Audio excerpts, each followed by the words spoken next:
A scarred girl, rejected by the entire town. A mysterious cowboy, feared more than the mountain itself. And one night, in front of everyone, he walks in and changes her destiny forever. But the truth is, he didn't come to save her. He came for war. This story reminds us, sometimes, the people who save us are fighting battles far darker than our own. Welcome to our channel, where we tell powerful Western stories about cowboys, love, motherhood, compassion, and the deep connections between people. If you feel this story, don't forget to like, comment, share, and subscribe. This content was carefully researched, developed, and manually edited by our team to deliver meaningful stories with valuable life lessons. Thank you for being part of our community. The February wind in Dust Creek didn't just blow. It hunted. It found the frayed seams of Clara Vance's faded wool shawl and bit into her flesh like a rabid dog. Clara knelt by the edge of the creek, plunging her raw, cracked hands into the freezing water. The thin layer of morning ice shattered against her knuckles. She scrubbed a cake of harsh lye soap into the collar of a fine linen shirt, ignoring the burning sting in her blistered skin. The shirt belonged to Elias Caldwell, and the speck of blood on the cuff was from a barroom brawl he'd undoubtedly started. As the water stilled for a moment, Clara caught her reflection in the murky gray surface. She paused, her breathing shallow, white plumes of frost pluming from her lips. The right side of her face was ordinary enough, a sharp jawline, a dark, intelligent eye. But the left side was a jagged, raised starburst of pale pink scar tissue. It stretched mercilessly from her temple down to the collar of her dress, pulling her eyes slightly downward. It was the permanent receipt for dragging her little sister out of a blazing homestead 6 years ago. A sister who had died of smoke inhalation 3 days later anyway. "You're going to freeze to death out here, and I don't have the coin to bury you." Clara didn't flinch at the harsh voice. She pulled the heavy, wet shirt from the water and wrung it out with bruising force before turning to look at Aunt Cora. The older woman stood on the sagging back porch, her arms crossed tight over a threadbare cardigan, her mouth set in its permanent bitter line. "The laundry pays for the flour, Aunt Cora," Clara said, her voice a quiet, steady rasp. She tossed the shirt into the wooden wicker basket. "The laundry barely pays for the soap," Cora snapped, stepping down onto the frozen mud. "Tomorrow is the spring ribbon dance. I pressed your blue dress. You're going." Clara's hands stilled over the basket. "No. You live under my roof, you eat my bread, you will go," Cora demanded, her tone sharpening like a blade on a whetstone. 6 years, Clara. 6 times you've sat in that chair and let the men of this town walk past you. It's a humiliation I have to bear at the Mercantile every Sunday. You will go, you will hold your head up, and you will pray to the Almighty that some widower is blind enough or desperate enough to take you off my hands." Clara swallowed the thick knot of shame rising in her throat. She didn't argue. Arguing with Cora was like punching a stone wall. It only left you bloody. She hoisted the heavy, dripping laundry basket against her hip, the wet wicker soaking instantly through her skirt. "I'll deliver the Caldwell's washing." Dust Creek was a town built on mud, timber, and the sheer, stubborn refusal to die. As Clara trudged down the wooden boardwalk, she kept her head bowed, letting the brim of her bonnet shield the left side of her face. Even so, she felt the stares. She heard the hushed, cruel whispers of the mercantile wives sweeping their stoops. She turned into the narrow, shadowed alleyway behind the town bank to reach the Caldwell estate. It smelled of damp earth and stale whiskey. "Well, if it isn't the monster of Dust Creek." Clara froze. Elias Caldwell stepped out from the back door of the bank, blocking her path. He was a handsome man, if one liked the slick, polished look of a silver coin.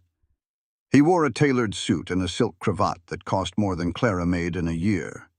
His father owned the bank, the land, and most of the law in the territory, a fact Elias wore like a loaded revolver. "Excuse me, Mr. Caldwell. I have your laundry," Clara said, her voice completely flat. She tried to step around him. Elias shifted, boxing her in against the rough timber siding of the bank. He reached out, grabbing her chin with uncomfortably warm, soft fingers. He forcefully tilted her head up, exposing the ruined side of her face to the dim alley light. A sneer curled his lips. "My father says a man shouldn't look at a total loss without figuring out how to salvage it," Elias murmured, alcohol heavy on his breath. "Nobody is going to ask for your ribbon tomorrow, Clara. You know it. I know it. You're too ugly to marry." Clara's heart hammered against her ribs, but she kept her gaze locked dead on his. She didn't struggle. "Let go of me." "I'm offering you a kindness," Elias pressed closer, his voice dropping to a sickeningly sweet whisper. "Be my secret, Clara. Let me in the back door of your aunt's shed at night. In the dark, a man doesn't have to look at your face. And you ought to be grateful for whatever scraps of affection you can get." The crack of Clara's palm against Elias Caldwell's jaw echoed like a gunshot in the narrow alley. The slap was so hard it snapped Elias's head to the side, knocking his expensive bowler hat into the mud. Clara stepped back, her chest heaving, her right hand stinging with the fiery heat of the impact. Elias slowly touched his reddened cheek. When he looked back at her, the mocking playfulness was gone. His eyes were black and venomous. "You stupid, scarred bitch," Elias hissed, taking a threatening step forward. "You think you're too good for the shadows? Fine. Tomorrow night, in front of the whole town, I'll make sure your 7th rejection is something they talk about for the next 10 years. You'll wish you burned in that house with your sister." He spat at her boots, turned on his heel, and stormed out of the alley. Clara stood alone in the damp shadows, her hands trembling so violently she nearly dropped the laundry basket. She closed her eyes, refusing to let a single tear fall. Crying was a luxury for women who had someone to wipe their tears away. By the time Clara began the 2-mile walk back to her aunt's cabin, the sun had dropped behind the jagged peaks of Devil's Spine, plunging the valley into a freezing indigo twilight. Her arms ached from hauling the wet clothes. Her mind was a chaotic storm of dread. Tomorrow night, Elias would make good on his threat. He would publicly destroy whatever fragile slivers of dignity she had left. As she reached into her coat pocket to pull out her wool gloves, her numb fingers fumbled. Something slipped from her pocket and fluttered down into the freezing mud of the trail. Clara stopped and looked down. It was the cheap red silk ribbon Aunt Cora had forced upon her that morning, the ribbon she was supposed to hold at the dance tomorrow. Now it was half submerged in the filthy, icy sludge. The sight of it broke something deep inside her. The sheer, pathetic futility of it all crashed down. She dropped to her knees in the dirt, her shoulders slumping. She stared at the ruined red silk, too tired to pick it up, too broken to keep moving. Then the wind shifted. The scent of stale town mud vanished, replaced suddenly by the sharp, wild smell of crushed pine needles, wood smoke, and cold iron. Clara gasped and looked up. A shadow had detached itself from the dense tree line lining the trail. It was a man, impossibly broad and towering, wearing a massive buffalo hide coat. He moved with a terrifying, silent grace that defied his size. He stopped just 2 feet in front of her. Clara couldn't see his face under the wide brim of his dark Stetson, only the glint of a heavy Winchester rifle slung casually over his shoulder. Her breath caught in her throat. She was utterly defenseless. But the giant didn't reach for his gun. Slowly, deliberately, he crouched down on one knee. A hand the size of a dinner plate, wrapped in thick, weather-beaten leather, reached into the mud. He picked up the ruined red ribbon. With incredible gentleness, the stranger pulled the silk through his gloved fingers, wiping away the mud and the ice until the red shone through again. He didn't say a word. He simply held the cleaned ribbon out to her, his hand perfectly steady in the freezing wind. Clara hesitated, her heart pounding a frantic rhythm. Trembling, she reached out and took the ribbon from his palm. Before she could speak, the stranger stood up.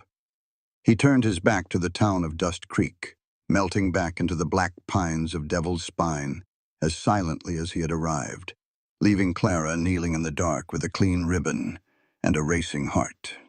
The Dust Creek Grange Hall smelled of desperate hope and cheap lavender water, baking under the oppressive heat of 60 bodies crammed into a room built for 40.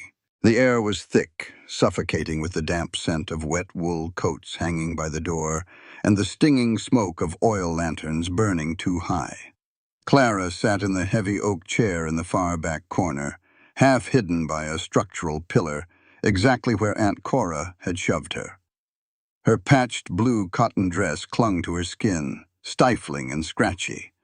In her lap, her fingers were clamped around the red silk ribbon, the same ribbon the stranger had pulled from the mud the night before. She had washed it, dried it by the hearth, and ironed it flat, though her hands trembled so badly now she was wrinkling it all over again. "Sit up straight," Aunt Cora hissed, materializing from the crowd to pinch the back of Clara's arm. "Stop slouching like a whipped dog. They're lining up." Across the polished spruce floorboards, the unmarried men of the territory were gathering near the punch bowl. They rolled their shoulders, slicked back their hair with pomade, and eyed the row of girls lining the opposite wall like buyers at a livestock auction. On the girls' side, there was a flutter of eyelashes, the snapping of painted paper fans, and nervous giggles. Clara stared straight ahead, her jaw clenched so tight her teeth ached. She let the right side of her hair fall forward, a pathetic shield against the eyes of the town. The fiddler in the corner struck his bow against the strings, a sharp, whining chord that brought the room to a hush. Mayor Higgins stepped to the center, his belly straining the buttons of his waistcoat. "Gentlemen, the spring thaw is upon us. Claim your ribbons, claim your dances, and let's see who survives the summer." The music swelled, a lively, stomping reel. The march began. Clara's stomach plummeted into a bottomless gorge. It was a nightmare repeating itself in slow, agonizing motion. She watched Hiram, the blacksmith, swagger across the floor. For a terrifying second, his eyes flicked toward the back corner. Clara's breath caught, but Hiram snorted, pivoted on his heel, and plucked the ribbon from the miller's plump daughter. Then came Seth, then Emmett, then Levi, the arrogant young deputy who loudly whispered a joke to his friends before bypassing Clara's side of the room entirely. 5 men. 6 men. Each one making a deliberate theatrical show of looking toward the shadowed corner, then looking away in feigned disgust. It wasn't enough that she wasn't chosen. The town required the theater of her rejection to feel superior. And then Elias Caldwell stepped out from the pack. The fiddle music seemed to falter. The chattering of the matrons died down. The entire room sensed the cruelty about to unfold. Elias smoothed the lapels of his tailored gray suit, a sickeningly confident smirk playing on his lips. He walked slowly, his polished leather shoes clicking rhythmically against the spruce boards. He didn't look at the other girls. He walked in a perfectly straight line toward the back pillar, toward Clara. Clara's heart hammered against her ribs like a trapped bird beating itself to death against a cage. "Don't look at him," she ordered herself. "Don't let them see you bleed." Elias stopped 2 feet in front of her. He looked down, his eyes raking over the scarred, ruined flesh of her cheek. He didn't hide his disgust. Slowly, he reached out his hand, palm up, asking for the red silk in her lap. For a span of 3 heartbeats, a murmur of genuine shock rippled through the hall. Clara froze. A foolish, desperate instinct twitched in her fingers. She looked at his hand. Just as Clara took a shallow breath and moved to hand him the silk, Elias snatched his hand back. He threw his head back and let out a barking, theatrical laugh that echoed off the rafters. "Did you really think I'd touch that?" Elias mocked, his voice carrying to every corner of the silent room. He spun on his heel, grabbed the ribbon of a pretty, dimpled 16-year-old blonde sitting 2 chairs away, and hauled her onto the dance floor. Laughter erupted. It started with Elias's cronies near the punch bowl and spread like a wildfire, consuming the matrons, the mayor, the girls with their perfect skin. The humiliation crashed over Clara with the physical force of a falling timber. It was the seventh time, the final time, the absolute destruction of her pride. The hot sting of tears threatened the corners of her eyes, blurring the laughing faces of the town. She gathered her skirts, ready to stand, ready to run into the freezing night and never, ever come back. Suddenly, the heavy double doors of the Grange Hall blew open with a violent, splintering crash. The Wyoming wind howled through the entrance, instantly blowing out the 3 oil lanterns nearest the door. The fiddler stopped mid-bow. The laughter died in the throats of the townspeople, replaced by a collective, terrified gasp. Standing in the doorway was the mountain. Silas Thorne took up the entire frame. He was a towering silhouette of weather-beaten leather, raw wool, and untamed power. Snow clung to his broad shoulders, and the biting cold rolled off him in visible waves, instantly chilling the suffocating heat of the room. His face was shadowed beneath the wide, low brim of his Stetson, but his eyes, pale, sharp, and lethal as a winter storm, swept over the frozen crowd. No one breathed. The savage of Devil's Spine never came down to Dust Creek, certainly not to social gatherings.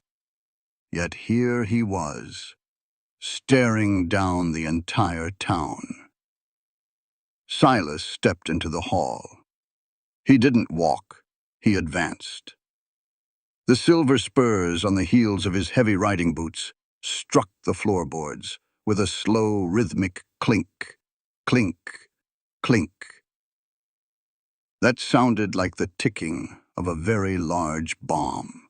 The crowd practically threw themselves out of his way, parting like the Red Sea. Elias, still holding the blonde girl's hand, stepped backward, the arrogant flush draining entirely from his face as Silas strode past him. Clara smelled it then, the sharp, wild scent of crushed pine and wood smoke. It was the man from the trail. Silas didn't look at the mayor. He didn't look at the flawless girls lined up against the wall. His pale eyes were locked onto the back corner of the room. He locked onto Clara. He stopped directly in front of her, his massive frame blocking out the rest of the room, eclipsing the laughing men, the whispering women, and the cruel town. For a long moment, Silas just looked at her. He didn't look away from her scar. He looked right at the jagged red starburst, and then he looked directly into her wide, terrified eyes. Slowly, deliberately, Silas unhooked a heavy leather pouch from his belt. He tossed it underhand. It didn't go to Clara. It landed squarely in Aunt Cora's lap with a heavy, unmistakable metallic thud. "There's 10 ounces of raw gold dust in there, Cora," Silas said. His voice was a deep, gravelly rumble that vibrated in the floorboards. "That pays for her room, her board, and every piece of bread she's eaten under your roof for the last 6 years. Her debt is settled." Aunt Cora sat paralyzed, her hands hovering over the fortune in her lap, her mouth working but producing no sound. Silas turned his attention back to Clara. He reached out his massive leather-gloved hand, the same hand that had wiped the mud from her ribbon. His palm was open. He didn't ask. He didn't plead. "Put your coat on, Clara," Silas commanded softly, a rough tenderness bleeding through the steel of his tone. "We're going home." The Grange Hall was as silent as a graveyard in January. Clara stared at the outstretched hand. This man was a stranger, a ghost who lived in the clouds. He was dangerous. He was everything she had been taught to fear. But as she looked past him and saw the terrified, pale face of Elias Caldwell, she realized the true monsters were the ones wearing tailored suits. Her hands stopped trembling. With deliberate, agonizingly slow movements, Clara unspooled the clean red ribbon from her fingers. She reached out and wrapped the red silk firmly around Silas's leather-clad wrist, tying the knot tight. "I have my coat," Clara said, her voice remarkably steady. A ghost of a smile, the very first crack in his stoic demeanor, touched the corner of Silas's mouth. Without another word, he placed a heavy protective hand on the small of her back. As they turned to walk out, Elias finally found his voice, though it cracked with panic.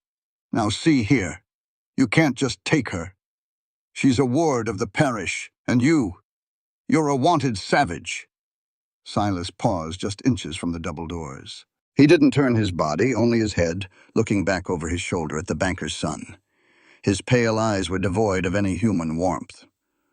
"Only wanted by hell, Caldwell," Silas said, the words slicing through the room like a straight razor.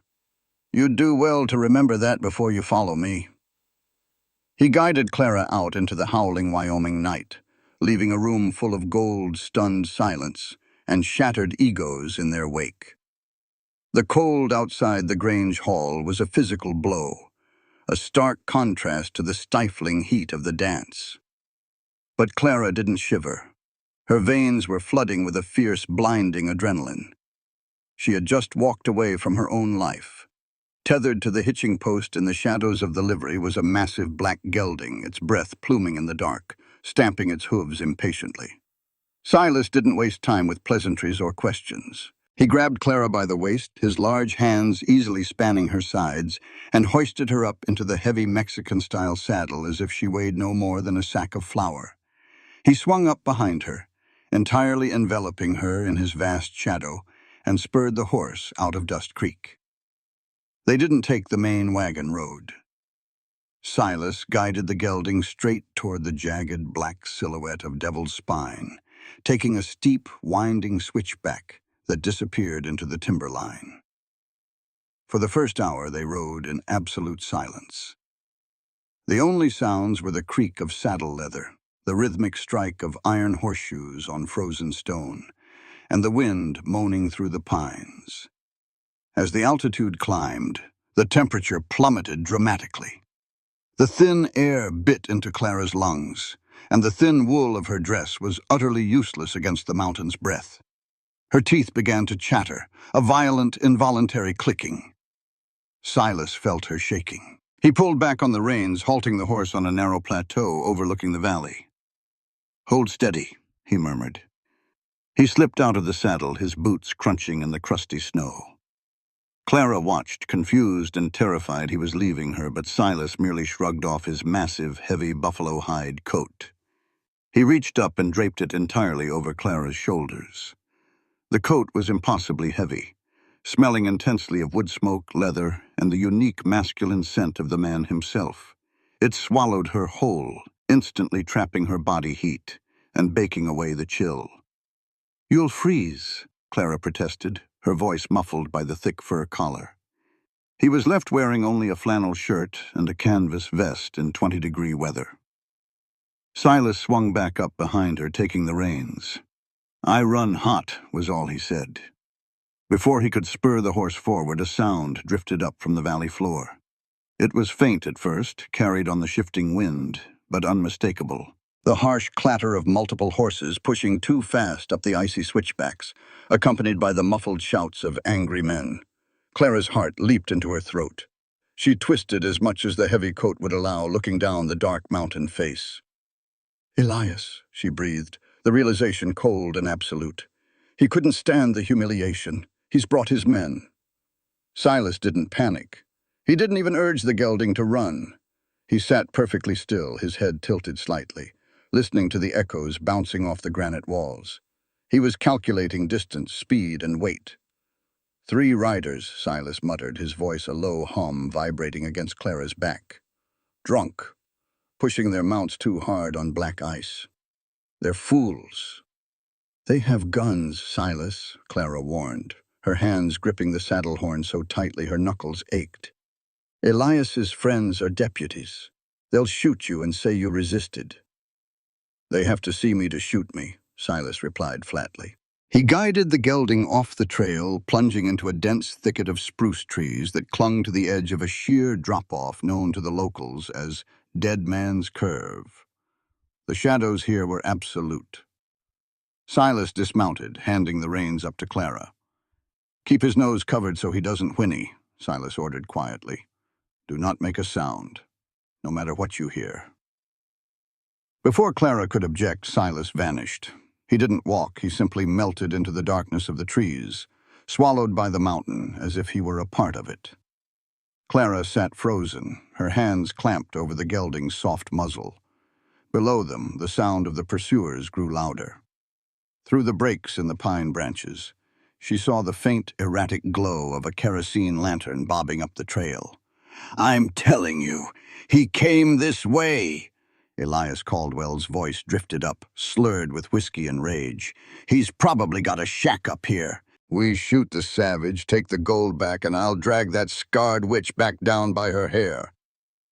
"My horse is slipping, Elias," another voice whined. "It's solid ice up here. We can't see a damn thing." "Shut up and keep riding," Elias snapped. They reached the narrowest part of Dead Man's Curve, directly below Clara's hiding spot. Then the mountain struck. It wasn't a gunshot. It was a terrifying, violent orchestration of shadows. A sudden sharp whistle cut through the air, followed by the heavy crack of a dead pine branch snapping. A localized shower of rocks and snow cascaded down the cliff face directly into the path of Elias's men. The horses panicked. A chorus of terrified whinnies erupted as the animals reared on the narrow, icy ledge. "Whoa! Easy, easy!" one of the deputies screamed, dropping the lantern. It shattered against the rock, plunging them into total darkness. There was the sound of a heavy scuffle. Flesh hitting flesh. A man grunting as the wind was knocked out of him. The clatter of a revolver hitting the stone and skittering over the edge into the abyss. Clara strained her eyes, but she could see nothing but black. "Get off me!" Elias shrieked, his voice cracking with genuine terror. "Draw iron again, boy." Silas's voice boomed from the darkness, sounding like it was coming from every direction at once. "And I'll let you find out how long it takes to hit the bottom of this gorge." There was a heavy thud, and Elias cried out in pain. The frantic stamping of hooves echoed loudly as the horses, suddenly unburdened, bolted blindly back down the trail toward the safety of the valley. 10 agonizing minutes passed. The wind howled. Clara held her breath, praying. A shadow separated from the trees beside her.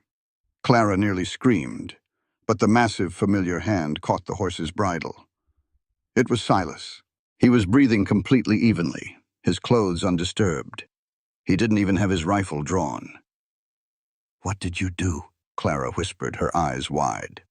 "Cut their saddle girths and spook the mounts," Silas said, swinging smoothly back into the saddle behind her. "They're on foot. It's a 5-mile walk back to town on solid ice in the dark. They'll survive, but they won't be in any condition to climb this mountain again for a week." He hadn't killed them.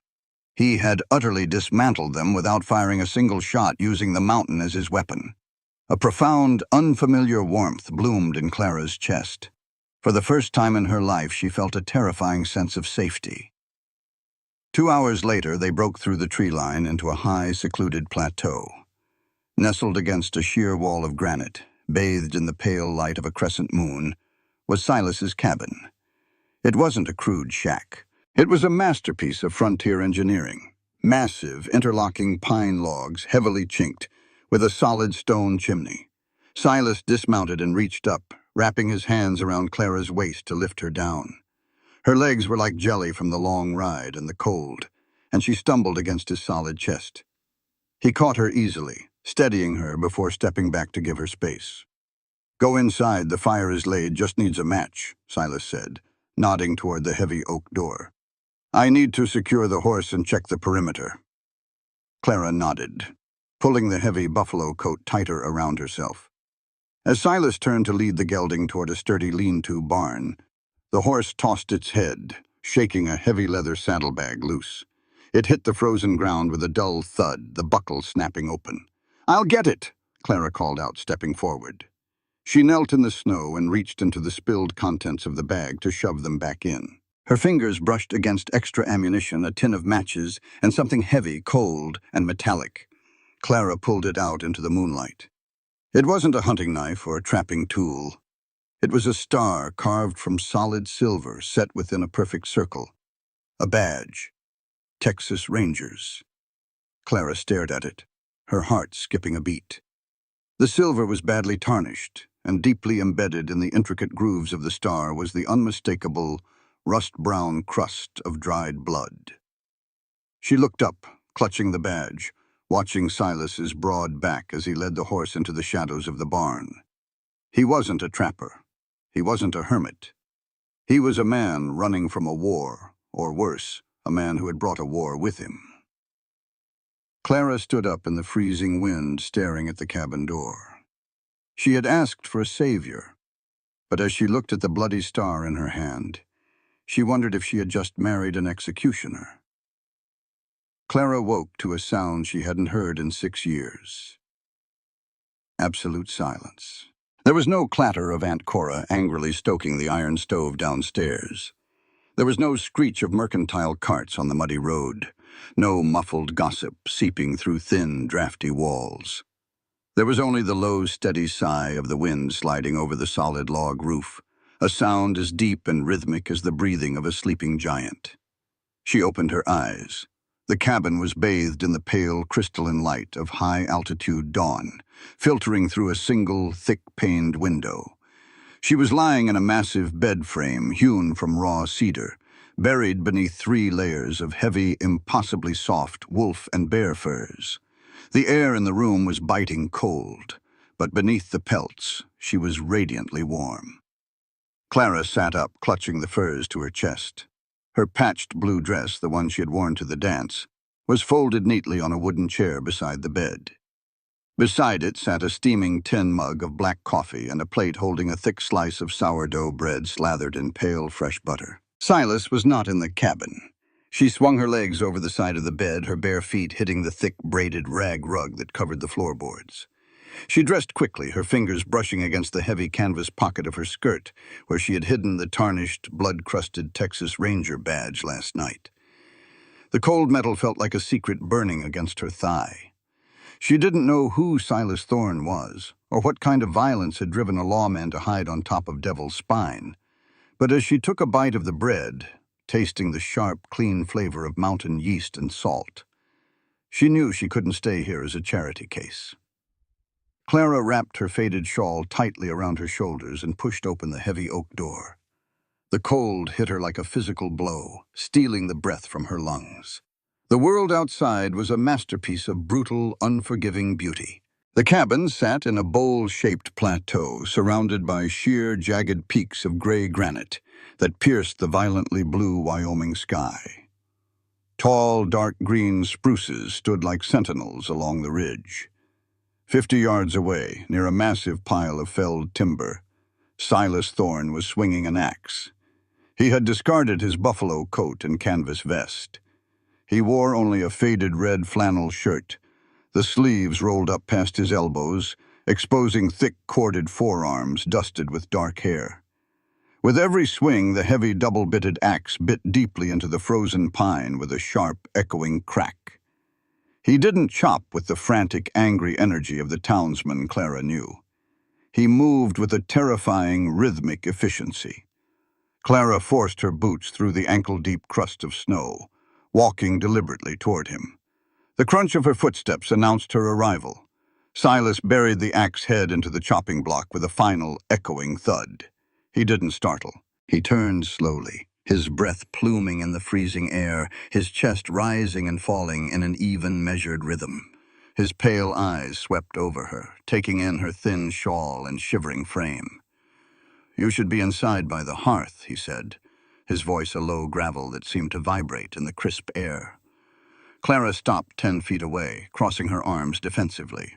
She raised her chin, turning the left side of her face, the ruined, scarred side, directly toward the morning sun. Let him see it in the harsh daylight. Let him realize exactly what he had bought. "I didn't come up this mountain to be a house pet, Mr. Thorne," Clara said, her voice tight but unwavering. "You paid Aunt Cora 10 ounces of raw gold. That's more than a 3-year wage at the mercantile. I need to know my duties. Tell me what I owe you and I will work it off. Washing, cooking, mending. You won't find me idle." Silas stared at her. The wind whipped a stray lock of dark hair across his forehead. He didn't look at her with the pity she expected, nor the transactional greed she feared. He looked at her with a quiet, intense calculation. Slowly, Silas reached down, pulled a heavy leather work glove from his back pocket, and slapped it against his thigh to knock off the sawdust. "You think I bought you, Clara?" he asked, his tone dangerously soft. "I think men don't throw away fortunes in gold for a girl who looks like she fought a wildcat and lost, unless they expect a return on their investment," Clara shot back, the bitterness of 6 years of rejection bleeding into her words. "I am scarred, Mr. Thorne, but I am not stupid. Tell me the price." Silas closed the distance between them in 3 long strides. He stopped so close Clara had to tilt her head back to look at his face. The smell of him, pine sap, fresh sweat, and cold iron, was intoxicatingly masculine. "You don't owe me a damn thing," Silas said, every word striking like a hammer on an anvil. "That gold wasn't a purchase. It was a severance. It severed their right to ever speak your name again." He raised his hand. Clara instinctively flinched, bracing for a strike, her eyes squeezing shut. The trauma of Dust Creek was carved deeply into her bones, but the strike never came. Instead, Silas reached past her head and pulled the edges of her thin shawl tighter around her shivering neck. "This mountain is a hard place, Clara," Silas murmured, his voice dropping to a rough whisper. "It will freeze you, starve you, or break your back if you let it. I don't need a servant. I need a partner. If you want to bake bread, bake it. If you want to chop wood, I'll build you a lighter axe. But this is your sanctuary as much as mine. You walk as a free woman on Devil's Spine, or you don't walk here at all." Clara opened her eyes. Silas was looking directly at the jagged starburst of scars on her cheek. He didn't look away. He didn't flinch. For the first time in her life, a man was looking at her ruined flesh and seeing the woman beneath it. Clara's voice broke. She swallowed hard, forcing the iron back into her spine. "I can bake sourdough. And I know how to skin a rabbit." A genuine, slow smile cracked the hard lines of Silas's bearded face. It transformed him from a terrifying mountain man into something breathtakingly handsome. "Then we won't starve. Go back inside, Clara. The wind is shifting north." Over the next 3 weeks, a silent, profound dance of mutual respect unfolded within the cabin. Clara didn't just clean the space, she claimed it. She scrubbed the cast-iron stove with river sand until it gleamed black. She mended the tears in Silas's heavy wool socks with meticulous invisible stitches. She discovered his hidden stash of coffee beans and roasted them to perfection, filling the timber walls with a rich, dark aroma that chased away the smell of old wood smoke. In return, Silas treated her with an equality that left her reeling. He didn't hide his life from her. He taught her how to read the barometric drops in the heavy slate clouds rolling over the peaks. He showed her how to strip and oil the lever-action Winchester rifle, guiding her hands over the cold, blued steel. He never hovered, never condescended, and most importantly, he never stopped looking at her. In the evenings, while they sat by the roaring fire, Silas whittling a piece of cedar, Clara darning a shirt, she would catch his pale eyes resting on her. The heavy, suffocating weight of her scars began to lift, replaced by a strange, terrifying flutter in her stomach whenever he was near. It was a Tuesday afternoon when the illusion of absolute isolation shattered. Clara was standing on the back porch, shaking out a heavy woven blanket. The air was unusually still, the sky a bruised, heavy purple. Silas was down by the creek, checking his trap lines. Suddenly a sound tore through the quiet valley. It wasn't the howl of a wolf or the screech of a hawk. It was a long, deep, brassy note that echoed violently off the granite walls. A hunting horn. Clara dropped the blanket.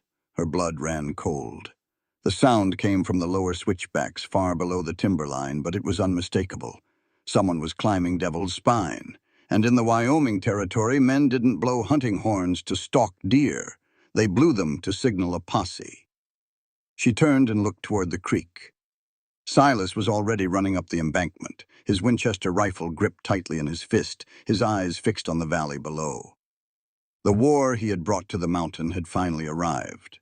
The hunting horn was only the prelude. The true wrath of the mountain arrived an hour later. It didn't snow. The sky simply collapsed. A freak spring blizzard, a white death common to the high Rockies, slammed into Devil's Spine with the force of a runaway freight train. The temperature plummeted 30 degrees in 20 minutes. The wind shrieked like a dying banshee, whipping granular icy snow horizontally across the plateau, reducing visibility to less than 5 feet. Inside the cabin, Clara shoved another heavy birch log into the cast-iron stove. The iron groaned under the intense heat, but the cold seeping through the chinked logs was relentless. Silas stood by the door, completely encased in his buffalo hide coat, a thick wool scarf wrapped around the lower half of his face. He held a coil of heavy hemp rope. "I have to secure the barn," Silas shouted over the deafening roar of the wind. "The roof on the lean-to won't hold this weight. If it caves, the horses freeze."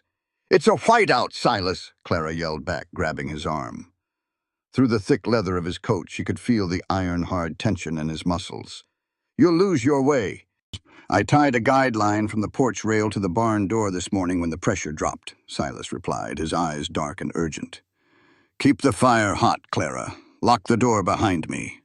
Before she could argue, he threw his weight against the heavy oak door, pushing it open against the howling gale. The white maelstrom swallowed him instantly. Clara threw her weight against the door, shoving the heavy iron bolt into place. The sudden isolation was terrifying. She paced the length of the braided rug, her hands twisting in her apron. 10 minutes passed, then 20. Suddenly a sound cut through the screaming wind. A sharp, violent crack, like a cannon firing, followed by the panicked, high-pitched whinny of a horse. The barn roof. Clara didn't hesitate. She didn't think about the freezing cold or the blinding snow. She grabbed her heavy shawl, threw the deadbolt, and pushed her way out onto the porch. The wind hit her with physical violence, nearly knocking her off her feet. The icy snow felt like broken glass against her cheeks. She found the frozen hemp guide line tied to the rail. Gripping it with both hands, she waded into the whiteout, blindly pulling herself forward through knee-deep drifts.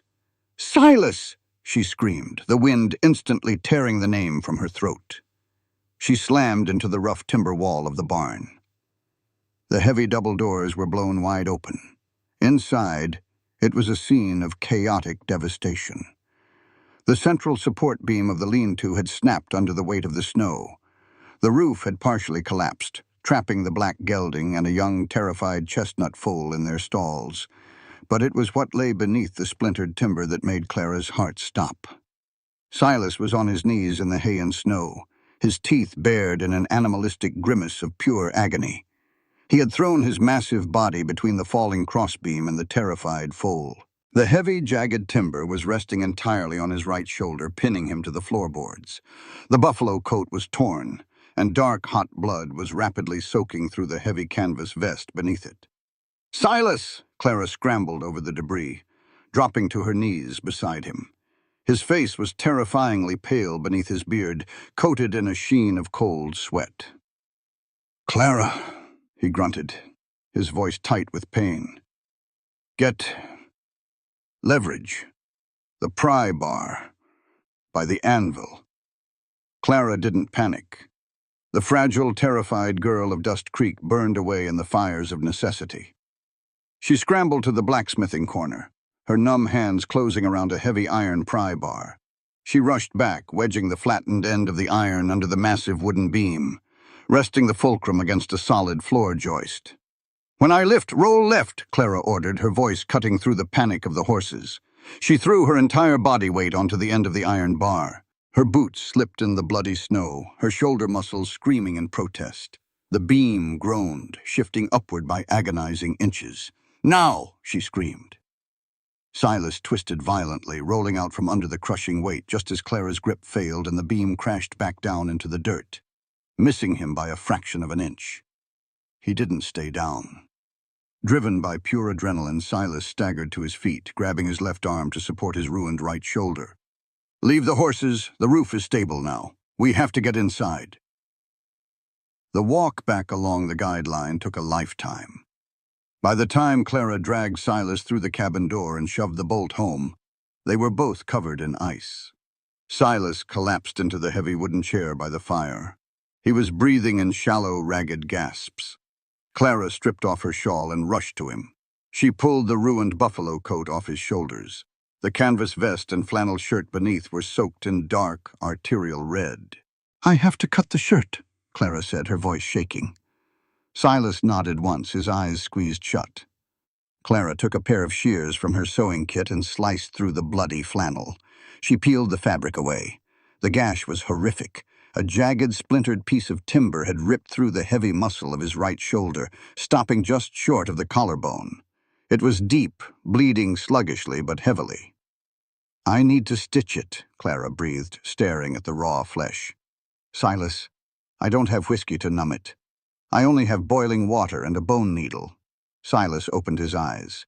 They were feverishly bright, reflecting the dancing flames of the hearth. "I don't need whiskey. I need a steady hand. Do it." Clara ran to the stove. She poured boiling water over her needle, a spool of heavy silk thread, and a clean linen cloth.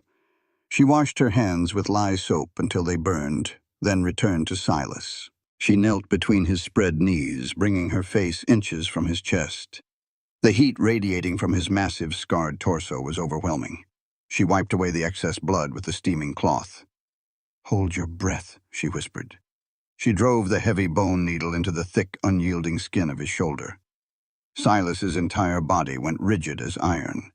His massive left hand gripped the wooden armrest of the chair so hard the timber audibly cracked. But he didn't make a sound. Not a groan, not a whimper. He sat like a stone gargoyle as Clara pushed the needle through flesh, pulled the silk thread tight, and tied the knot. 10 stitches, 20, 30. Clara was weeping silently, tears of pure concentration and empathetic pain blurring her vision. She worked with frantic precision, closing the gaping wound until the bleeding finally stopped. She tied off the final knot and snipped the thread with her teeth, her hands dropping uselessly into her lap. She was shaking uncontrollably, her chest heaving. "It's done," she sobbed quietly, staring at her blood-stained hands. "It's done." She expected him to push her away, to demand rest. Instead, Silas shifted in the chair. His good left arm reached out. His massive, calloused hand cupped her jaw. He didn't avoid the left side of her face. His thumb brushed away a tear, and then, with agonizing gentleness, the rough pad of his thumb traced the jagged, raised lines of her fire scar. Clara froze, her breath catching in her throat. She tried to pull away, the old shame rising like bile. "Don't. It's hideous." "Look at me," Silas commanded, his voice a ragged whisper. Clara slowly lifted her eyes. Silas was looking at her scar with a reverence that stole the oxygen from the room. It was the look of a man staring at a holy relic. "You walked through fire to save your own blood," Silas murmured, his thumb resting firmly over the worst of the scar tissue.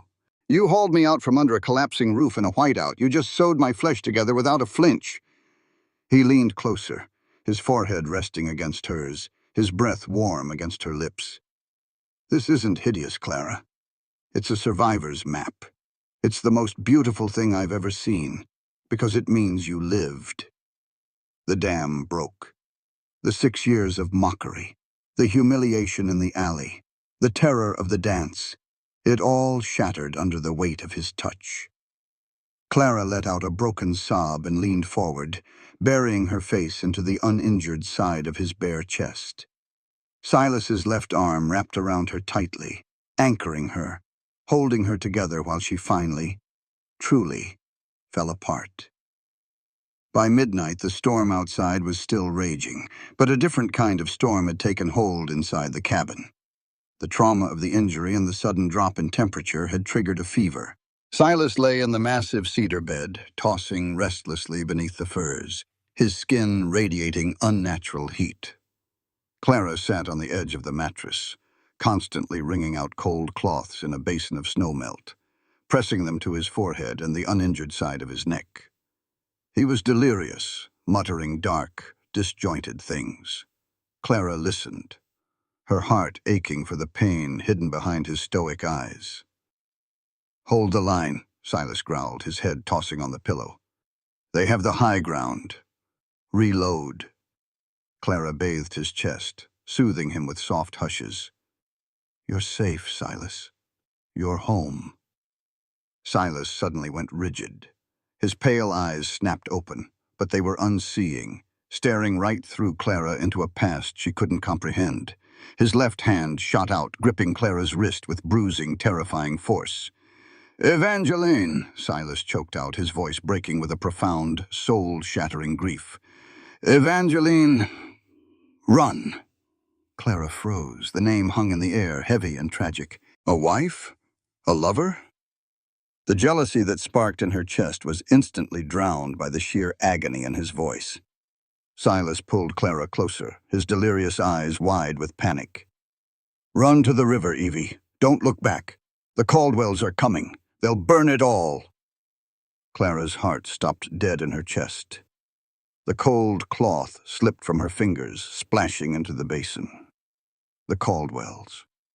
Elias Caldwell. Judge Caldwell. The men who owned Dust Creek. The men who had tormented her. Clara stared down at the feverish man thrashing in her bed.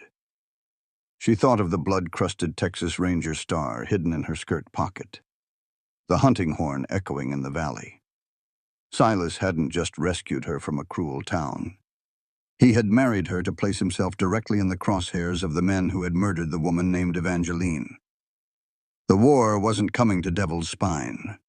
Silas Thorne had built the battlefield, and Clara was standing right in the center of it. The mountain did not surrender to spring quietly. It shattered. For 3 weeks following the blizzard, the sun hammered down on Devil's Spine, turning the frozen world into a deafening symphony of rushing water. Huge, jagged icicles the size of a man's leg broke from the cabin's eaves, crashing onto the porch boards. The snowmelt roared down the granite crevices, transforming dry gullies into violent, foaming rivers. And beneath the receding white crust, the high valley exploded in a breathtaking carpet of wild purple columbines and Indian paintbrush. The physical thaw of the mountain mirrored the profound, quiet shifting inside the cabin. Silas's shoulder had healed into a thick, puckered knot of dark pink tissue. Clara had changed the bandages daily, her fingers learning the exact topography of his heavily muscled chest and the rigid tension of his jaw when the pain flared. They no longer moved around each other like cautious strangers. They moved in a synchronized, silent rhythm. A dance of passing coffee tins, shared glances over the roaring hearth, and accidental brushes of hands that sent jolts of pure electricity up Clara's arms. It was late April when the tension finally snapped. The evening was unusually warm, the cabin windows thrown open to let in the sharp, sweet smell of wet pine and blooming wildflowers. Silas had spent the day butchering a buck he'd brought down from the high ridge. He was washing up at the iron basin near the door, stripped to the waist, the water sluicing over the broad expanse of his back and the raised scar on his shoulder.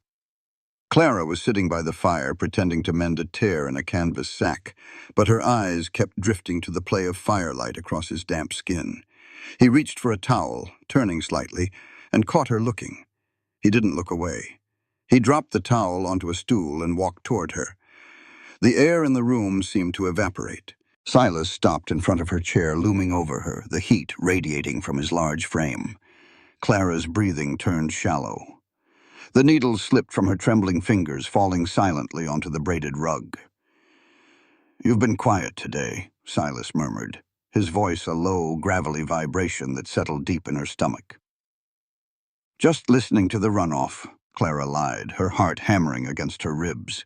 She looked up at him, her eyes tracing the hard, uncompromising lines of his bearded face. "And thinking." "About what?" "About the fact that you haven't asked me for anything," Clara whispered, the vulnerability finally breaching her defenses. "You saved my life, Silas. You gave me a home. You look at me like—" She swallowed hard, her hand coming up to hover defensively near her scarred cheek. "Like I'm whole."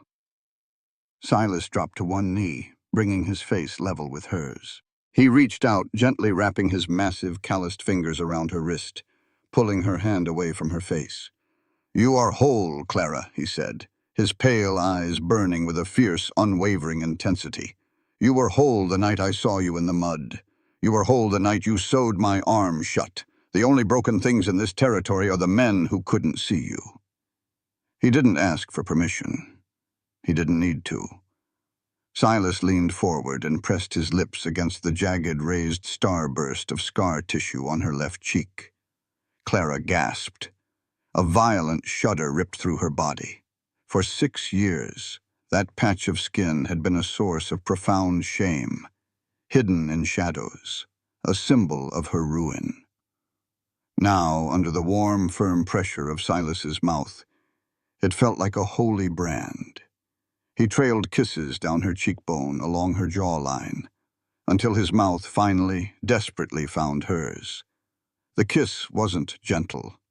It was a collision. It was the breaking of a dam that had held back years of agonizing isolation for both of them.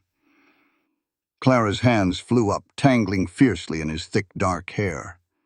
Silas let out a rough groan, his massive arms wrapping around her waist, hauling her out of the chair and pressing her flush against his chest.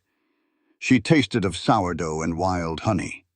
He tasted of black coffee and raw, unadulterated need. He carried her to the heavy cedar bed, laying her down among the thick bear furs. The firelight danced violently across the timber walls. There was no hesitation, no hiding in the dark. Silas stripped away the coarse cotton of her dress with a desperate reverence. When she lay bare before him, shivering not from the cold but from the sheer weight of his gaze, he worshipped every inch of her. He traced the lines of her ribs, the curve of her hips, and kissed her until the ghosts of Dust Creek were entirely burned to ash. For the first time in her life, Clara surrendered not out of defeat, but out of absolute empowering victory. She anchored her hands onto his scarred shoulders, pulling him down, meeting his fierce passion with a desperate, wild fire of her own. Hours later, the fire had burned down to a pile of cherry-red coals. Clara lay with her back pressed against Silas's broad chest, completely enveloped in his warmth and the heavy furs. She felt a profound, incredible peace. But as Silas's hand stroked her arm, she felt the rigid tension running through his muscles. The mountain was quiet, but the man was not. "Tell me," Clara whispered into the darkness. Silas stopped stroking her arm. He let out a long, slow breath that ruffled her hair. He sat up, pulling the fur blanket around her shoulders to keep her warm, then stood and walked naked across the cold floorboards. He reached under the floorboards near his locked chest and pulled out a small, heavy iron strongbox. He brought it back to the bed, sitting heavily on the edge. With a small key worn around his neck, he popped the lock.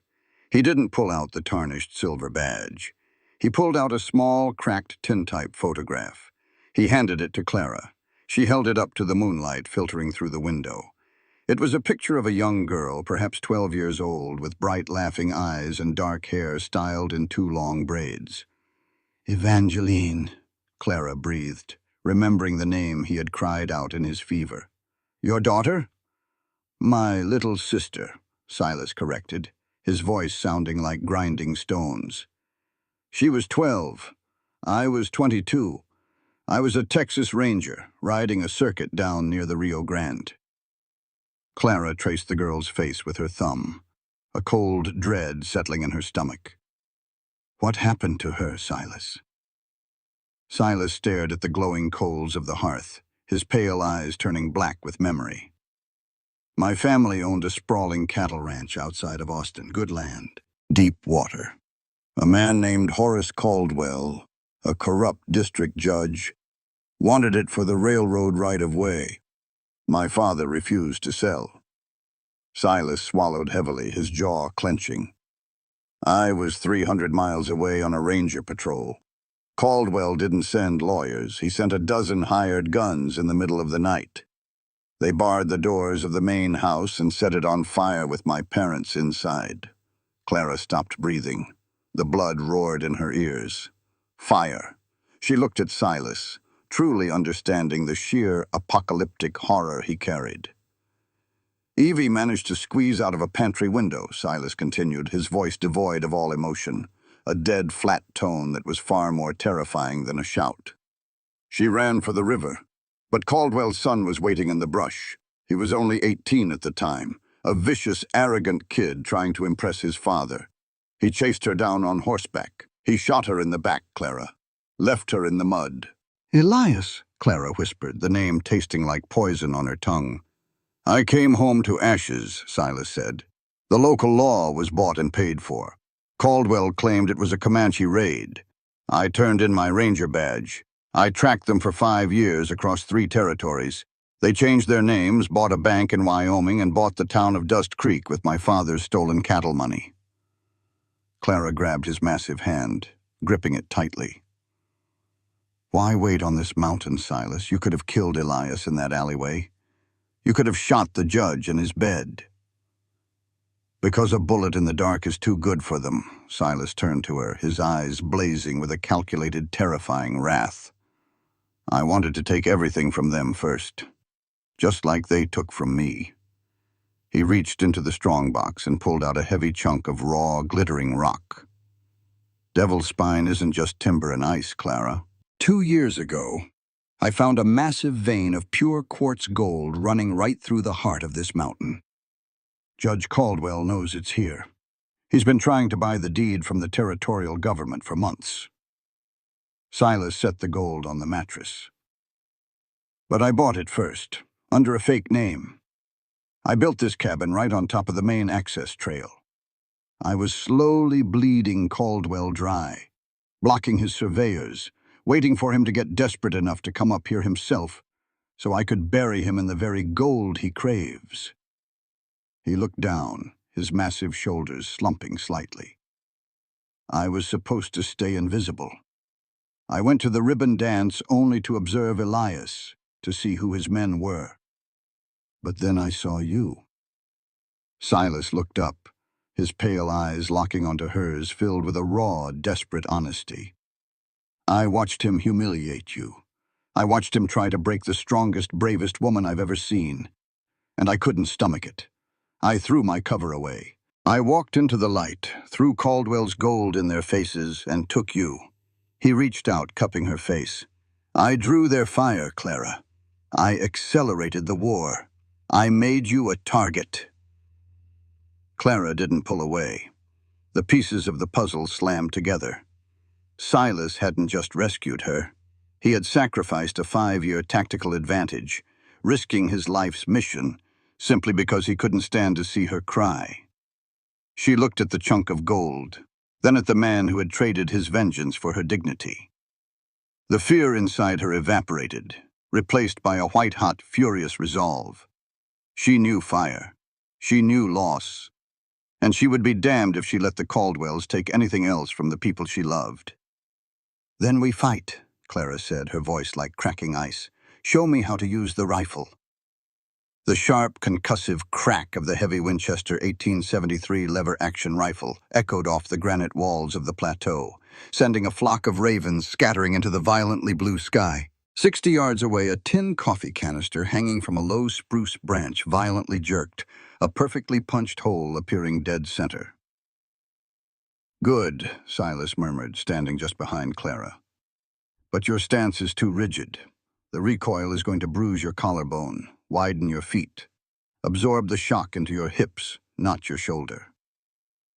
Clara nodded, her ears ringing, the smell of sulfur and black powder sharp in her nose. She racked the lever of the heavy rifle. The brass casing flew through the air, hitting the dirt with a sharp ping. She chambered the next heavy point, 44-40 cartridge. Her left shoulder ached fiercely, blooming with purple bruises, but she didn't care. For 3 days, Silas had run her through grueling drills. She learned how to load in the dark, how to clear a jam, and how to fire without closing her eyes. She settled the heavy walnut stock against her shoulder, took a breath, held it, and squeezed the trigger. Crack! The tin can spun wildly on its string, another hole appearing just an inch from the first. Silas reached out, his large hand resting firmly on the small of her back. That's enough for today. You've got the eye of a hawk, Clara. Just remember, a man doesn't stand still like a tin can. He shoots back. Let them, Clara said coldly, lowering the smoking barrel. I won't miss. 3,000 feet below the crisp, clean air of Devil's Spine, the town of Dust Creek was suffocating in the muddy, humid grip of early spring. Inside the opulent wood-paneled office of the Dust Creek Bank, the air was thick with the cloying, nauseating stench of expensive cigar smoke. Judge Horace Caldwell sat behind a massive mahogany desk.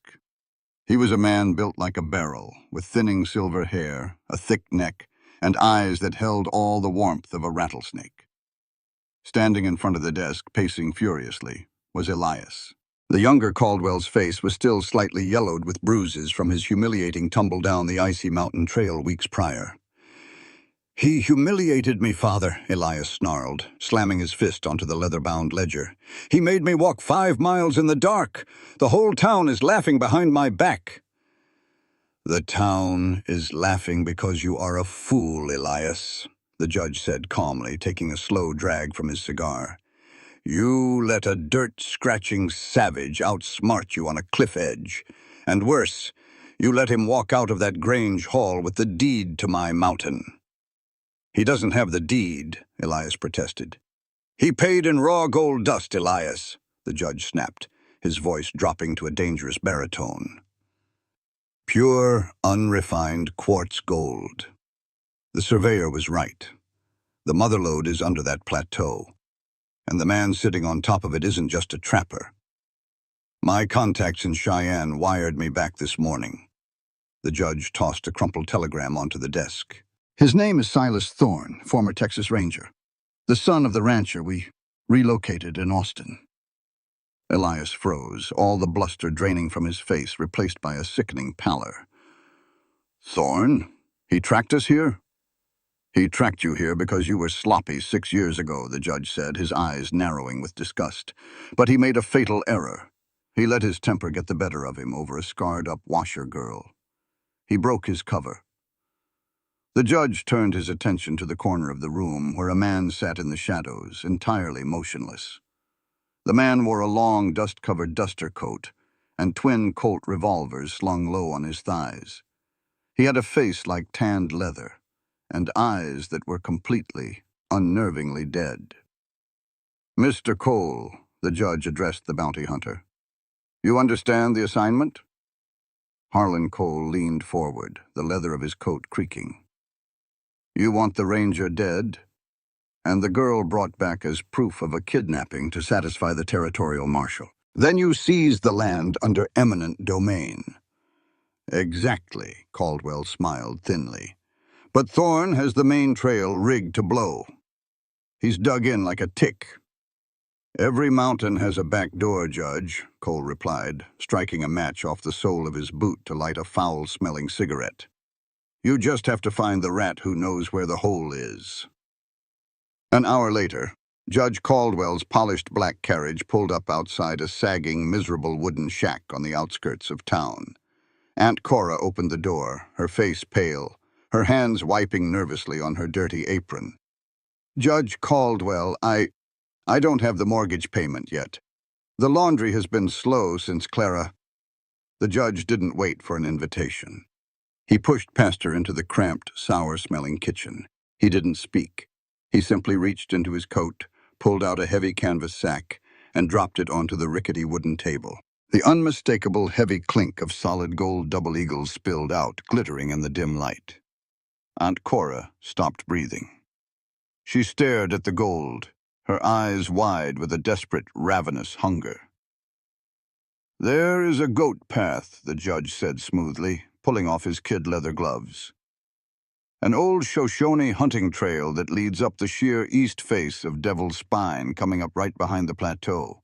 A man can't ride a horse up it, but a dozen men on foot could climb it in the dark."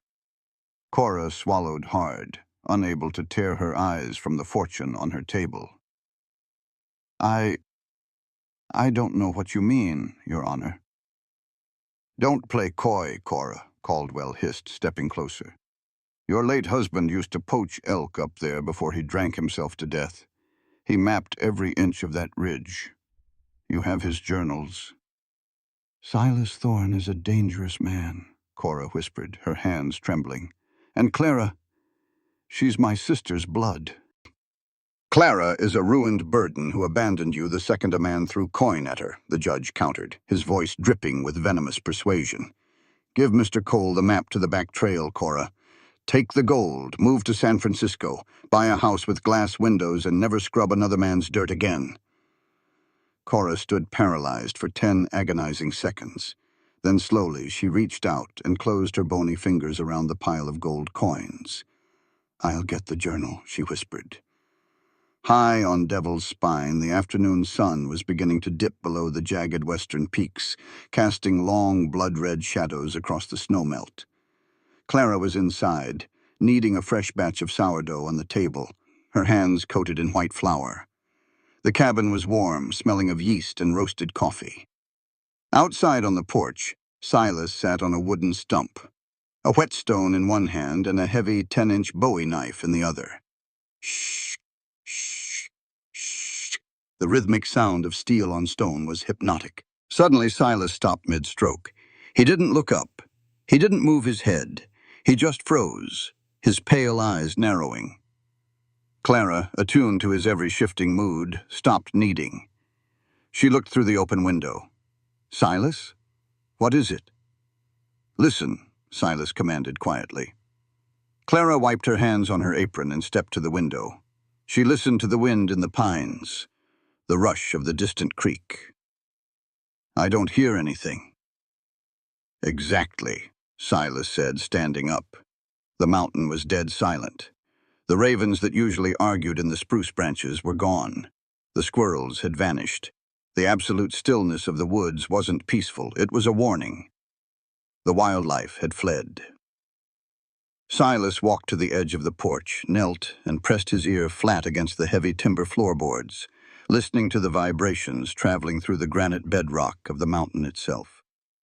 He stayed there for a full minute. When he stood up, his face was entirely devoid of emotion, a mask of pure, lethal professionalism. They aren't coming up the main trail, Silas said, his voice flat.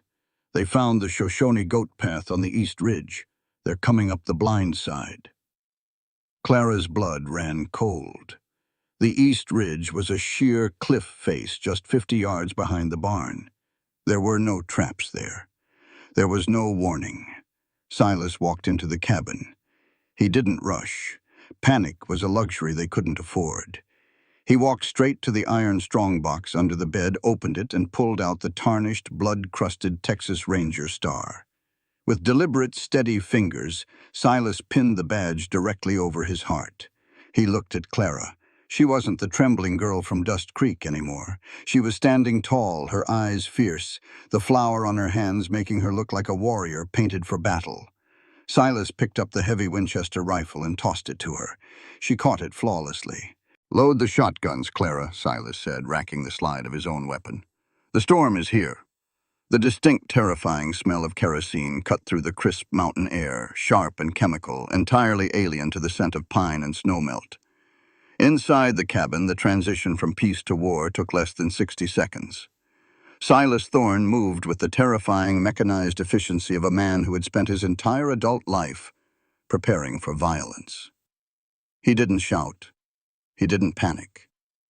He systematically walked through the cabin, blowing out the oil lanterns one by one, plunging the interior into absolute, suffocating darkness.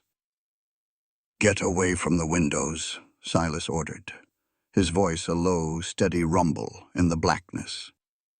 Clara stood by the heavy oak table, her hands moving entirely by muscle memory. She cracked the breech of a double-barreled shotgun, sliding 2 heavy brass-hulled buckshot shells into the chambers. They snapped shut with a lethal metallic clack. She set it on the table and picked up the Winchester 1873, jacking the lever to ensure a round was seated. They're coming up the east goat path, Silas said, stepping to the rear window. He didn't look out the glass. He stood flush against the solid timber wall beside it, peering through a small chink in the mortar. It's a blind climb. They'll be winded, but there's cover behind the tree line just 30 yards from the back porch. How many? Clara asked, her voice tight, adrenaline turning her blood to ice water. At least 8, Silas replied, the silver Texas Ranger star on his chest catching a faint glint of moonlight slicing through the window. Judge Caldwell didn't send deputies.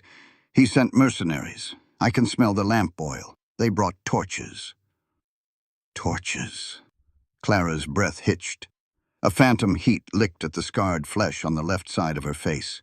The smell of burning timber, the screaming of her little sister, the suffocating black smoke. It all rushed back, a tidal wave of trauma threatening to pull her under. Her hands began to shake violently. The heavy Winchester rattled against the wooden table. In the darkness, a massive, warm hand closed over hers, silencing the rattling metal. Clara looked up. Silas was standing right in front of her. He didn't offer empty reassurances. He didn't tell her it was going to be fine. He squeezed her hand, grounding her to the present, to the solid oak table, to the cold steel of the rifle. "Look at me, Clara," Silas commanded softly, his pale eyes finding hers in the dim moonlight. "You are not in Dust Creek. You are not in that burning house. You are the queen of Devil's Spine, and these men are trespassing on your land. Do you understand?" The trembling stopped. The phantom smoke cleared from her lungs, replaced by the sharp, clean air of the high country. Clara nodded, her jaw setting into a hard, uncompromising line. "I understand. You stay behind the cast-iron stove," Silas instructed, moving toward the front door to check the heavy iron deadbolt. "It's half-inch thick steel.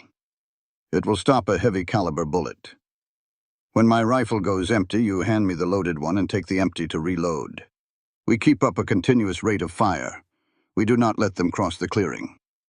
Outside, a twig snapped with the volume of a gunshot. Then, a voice echoed from the dense black pines behind the cabin. It was rough, coated in gravel and tobacco tar. "Silas Thorne," Harlan Cole's voice boomed. "I am a deputized agent of the Territorial Court. I have a warrant for your arrest for the kidnapping of Clara Vance and an order to seize this property. Throw your weapons out the door and come out with your hands empty." Silas didn't answer. He picked up his Winchester, moved to the rear window, and unlatched the heavy wooden shutter. He pushed it open just an inch. "Last chance, Ranger," Cole shouted. Silence stretched. The mountain held its breath. "Light 'em up," Cole ordered. In the tree line, 4 torches flared to life simultaneously, casting violent, leaping orange shadows across the clearing. The sudden light illuminated the attackers. They were hard-eyed men in dusters, clutching repeating rifles and revolvers. Behind them, keeping safely to the rear, stood Elias Caldwell, his face twisted in a sneer of arrogant anticipation. Silas didn't wait for them to aim. He thrust the barrel of the Winchester through the cracked shutter. The heavy rifle roared. A blinding flash of muzzle fire lit up the cabin interior. Outside, the man holding the furthest left torch let out a sharp cry. The heavy .44-40 slug took him dead in the shoulder, spinning him around and dropping him into the snowmelt. The torch fell, sizzling violently in a puddle of mud. All hell broke loose. The tree line erupted in a deafening barrage of return fire. Bullets slammed into the heavy pine logs of the cabin with the sound of a dozen sledgehammers striking at once. Wood splintered. The glass window shattered inward, showering the floor with razor-sharp shards. Clara dropped behind the cast-iron stove, covering her head as lead chewed through the upper framing of the window. The noise was apocalyptic. Silas stood his ground beside the window frame, completely unflinching. He racked the lever of the Winchester with blinding speed, firing, racking, firing. He wasn't shooting blindly. Every time his rifle cracked, a mercenary scrambled for cover or dropped their weapon. He was laying down a terrifying wall of suppressive fire, his face an emotionless mask of lethal concentration. "Empty!" Silas barked, dropping to one knee behind the solid wall as a volley of bullets tore through the open window space. Clara surged upward. She shoved the fully loaded shotgun into Silas's waiting hands, simultaneously snatching the smoking Winchester from him. She dropped back behind the iron stove, her hands moving with frantic precision. She shoved cartridges through the loading gate on the side of the receiver. 1, 2, 3, 4, ignoring the searing heat of the barrel against her knuckles. Silas leaned around the frame and fired both barrels of the shotgun in rapid succession. The massive spread of heavy buckshot roared through the clearing, instantly shredding the bark of the spruce trees and sending two mercenaries diving face first into the dirt, screaming as the pellets tore through their dusters. "Burn it out!" Harlan Cole roared over the gunfire. "Throw the torches at the roof! Burn the savage out!" Clara's heart seized. Two men broke from the tree line, sprinting across the clearing with flaming, kerosene-soaked torches raised high. "Silas!" Clara screamed, tossing him the reloaded Winchester. Silas caught the rifle mid-air. He leveled it, tracking the first runner. He fired once. The man's leg buckled instantly, sending him crashing into the mud, his torch rolling harmlessly away. But the second man was faster. He reached the edge of the back porch and hurled the flaming pitch right at the dry cedar shakes of the lean-to roof. The torch landed with a heavy thud, the kerosene instantly igniting the dry moss caught between the shingles. Flames licked upward, casting a sickening, flickering orange glow through the shattered window. The smoke began to seep into the cabin. Clara choked, a primal, paralyzing terror locking her muscles. The walls were going to burn. The roof was going to collapse. They were going to die in an oven, just like her sister. Silas saw the panic glaze over her eyes. He dropped the rifle, grabbed a heavy woolen blanket from the bed, and rushed to the back door. He threw the bolt, kicked the door open, and stepped out onto the porch directly into the line of fire. "Silas, no!" Clara shrieked. Bullets whizzed past his head, burying into the door frame. Silas ignored them. He whipped the heavy woolen blanket upward, slapping it violently over the burning torch on the low overhang. The heavy wool smothered the flames instantly, plunging that side of the porch back into darkness. He dove back inside just as a bullet tore a chunk of wood from the doorpost where his head had been a second before. He slammed the door and threw the bolt. "I told you," Silas breathed heavily, his eyes locking onto Clara's terrified face in the dim light. "We are not burning today." Before Clara could answer, the relentless barrage of gunfire from the tree line abruptly ceased. The sudden silence was more jarring than the explosions. The ringing in Clara's ears was deafening. The smell of sulfur and burnt wood was suffocating. "Hold your fire!" Harlan Cole's voice echoed through the clearing. Silas pressed his back against the wall, gripping the Winchester tightly, his jaw clenched. He knew the rhythm of a siege. A sudden ceasefire meant they had realized the frontal assault was suicide. It meant they were changing tactics. "Thorne!" It wasn't the bounty hunter this time. It was Elias Caldwell. His voice was high, tight with a mixture of fear and cruel triumph. "You shoot very well for a man hiding behind thick logs, but I think we have something that might convince you to step outside." Clara frowned, exchanging a bewildered glance with Silas. Elias was a coward. He wouldn't boast unless he held a trump card. "Bring her up," Elias shouted. There was the sound of a scuffle in the brush. Someone whimpered, a high, reedy sound of sheer terror. Silas edged toward the shattered window, keeping his body hidden in the shadows, and peered out. Clara crawled on her hands and knees to the other side of the window frame, risking a glance over the sill. The clouds parted, allowing the pale moonlight to flood the clearing. Standing in the center of the muddy grass was Elias Caldwell. In front of him, serving as a human shield, was a woman. Her gray hair was coming undone from its severe bun, her threadbare cardigan torn at the shoulder. Elias had one arm wrapped tightly around her throat, and in his other hand he held a silver-plated Colt revolver pressed directly against her temple. Clara's blood turned to ice. It was Aunt Cora. "I believe this belongs to your lovely bride," Elias sneered, the barrel of the gun pressing so hard into Cora's head that she whimpered again. "She was quite helpful in showing us the back way up the mountain. Now, she's going to be helpful in getting you to walk out that door." "Clara," Cora sobbed, her voice cracking. "Clara, please. He said he'd give me gold." "He said you wouldn't get hurt." Clara squeezed her eyes shut. a wave of sickening betrayal washing over her. Cora had sold them out. The woman who had raised her, who had berated her every day of her life, had taken Caldwell Gold to lead a death squad to their door. "Here are the terms, Ranger," Elias shouted, emboldened by the silence from the cabin. "You throw your guns out the door. You walk out with your hands up. You surrender to Deputy Cole. If you don't step out onto that porch in the next 30 seconds, I'm going to blow the old woman's brains out, and then we're going to burn the cabin down with both of you inside." Inside the dark cabin, the silence was agonizing. Silas looked at Clara. He didn't look at her with anger for her aunt's betrayal. He looked at her with a profound, heartbreaking sorrow. He knew the weight of losing family, even deeply flawed family. "She sold us to them," Clara whispered, her voice trembling. "Silas, she took their money." "She's still your blood, Clara," Silas replied softly. He slowly reached up and unpinned the silver Texas Ranger star from his chest, setting it quietly onto the table. He didn't say another word. He didn't have to. The decision was made. Silas Thorne was going to walk out the door and die so that Clara wouldn't have to watch her aunt be executed. The absolute deafening silence between a heartbeat and a trigger pull is the heaviest weight in the world. Clara watched Silas reach for the heavy iron deadbolt of the front door. The reality of what was about to happen slammed into her with the force of a runaway train. Silas was trading his life.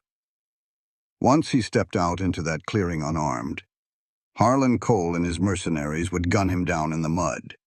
They would never let a ranger live to testify. Elias would murder Aunt Cora anyway, and then they would come for Clara. "No," Clara breathed, her hand shooting out to grab his wrist. Silas stopped. He looked down at her, his pale eyes entirely calm. "There are 6 rifles pointed at that door, Clara. If I stay in here, Cora dies, and they throw more pitch onto the roof. You won't survive a fire. And you won't survive them," Clara said, her voice dropping to a fierce, desperate whisper. She let go of his wrist and picked up the heavy Winchester. "You said I had the eye of a hawk. Do you trust me?" Silas stared at her, seeing the absolute, unyielding iron in her posture. The scarred girl from Dust Creek was gone. Standing before him was a woman forged in frost and fire, a warrior queen ready to defend her king. Silas gave a single sharp nod. "What do you need?" "I need an angle," Clara said, looking up at the heavy timber loft above their heads, accessible by a wooden ladder. There was a small circular ventilation window near the peak of the roof that looked out over the clearing. "And I need a distraction. I need them looking at you." 30 seconds. Elias's voice cracked from the clearing, a nervous edge bleeding into his arrogance. "I'll do it, Thorne. I swear to God I'll do it." Silas grabbed a heavy Colt revolver from the table. He didn't put it in his holster. He shoved it down the back of his canvas waistband, hidden beneath the drape of his flannel shirt. "Get to the loft," Silas ordered. "Don't shoot Elias. Cole is the professional. If Elias drops, Cole will instantly put a bullet in me. You have to break their line." Clara didn't hesitate. She slung the Winchester over her shoulder and scrambled up the wooden ladder as silently as a ghost. She crawled across the dusty floorboards of the loft, pressing herself flat beneath the small circular window. She eased the heavy steel barrel of the rifle over the wooden sill, aiming down into the moonlit clearing. Below her, the heavy front door of the cabin groaned open. "Hold your fire!" Harlan Cole barked from the tree line. Silas Thorne stepped out onto the porch. He looked massive, even without his buffalo coat. He held his hands raised to shoulder height, his palms open and empty. He walked slowly down the 3 wooden steps, his boots sinking into the muddy snowmelt. He stopped 10 yards from Elias and Aunt Cora. "Well, well," Elias laughed, though his hand holding the gun to Cora's head was shaking visibly. "The savage of Devil's Spine finally comes to heel. Where is the monster, Thorne? Where is the scarred bitch?" Silas didn't blink. "Let the old woman go, Caldwell. You have what you came for." In the loft, Clara looked through the iron sights of the Winchester.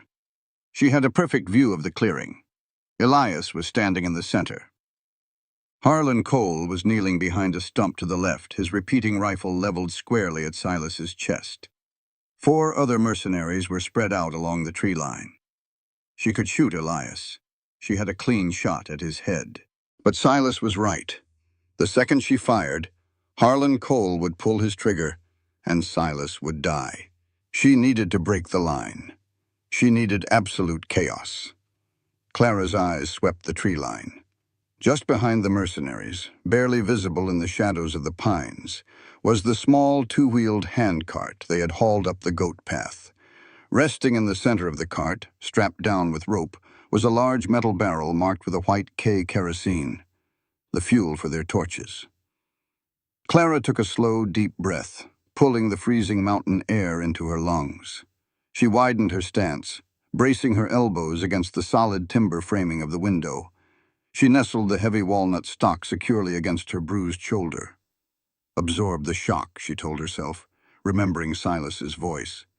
She swung the barrel of the rifle away from Elias Caldwell.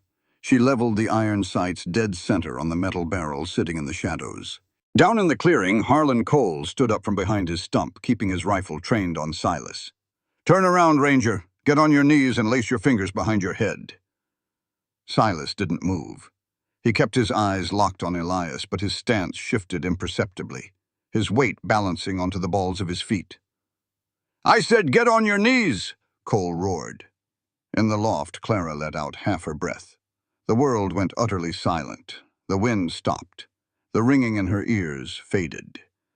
There was only the front post of the sight, the rear notch, and the metal barrel in the dark. She squeezed the trigger. The Winchester roared, a deafening crack that shattered the tension of the clearing. The heavy .44-40 slug tore across the 60 yards of open air, slicing through the darkness, and struck the kerosene barrel dead center. The spark of the impact against the metal ignited the highly volatile fumes trapped inside. The explosion was apocalyptic. A massive, blinding fireball erupted from the tree line. The shockwave blew through the clearing with the force of a hurricane, instantly vaporizing the remaining snow and throwing a wall of searing heat across the plateau. The 2 mercenaries standing closest to the cart were thrown violently through the air like rag dolls.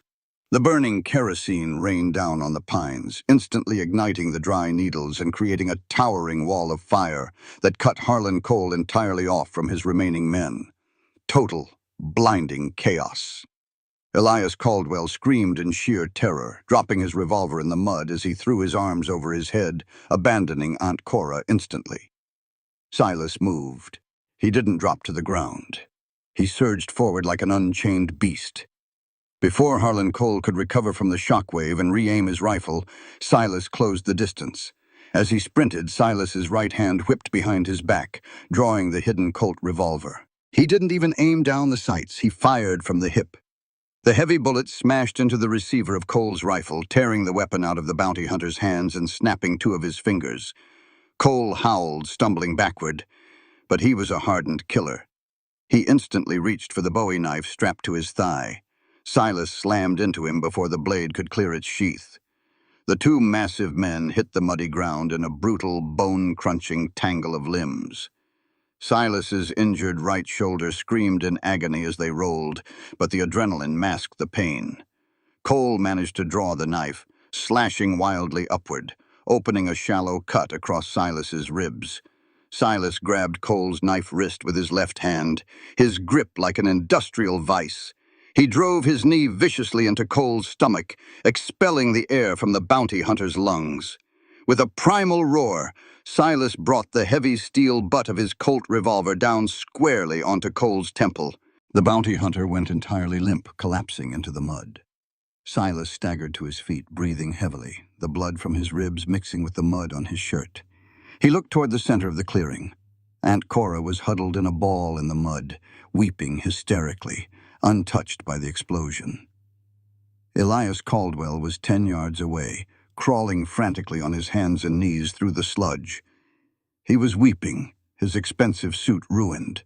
his hands desperately searching the dark mud for the silver-plated revolver he had dropped. His fingers brushed against the cold steel of the gun. He let out a sob of relief and grabbed the handle. Before he could lift it, a heavy leather boot slammed down onto his wrist, pinning his hand and the gun into the frozen earth. Elias gasped in pain and looked up. Clara stood towering over him. The flames from the burning tree line cast a violent, brilliant light across her face.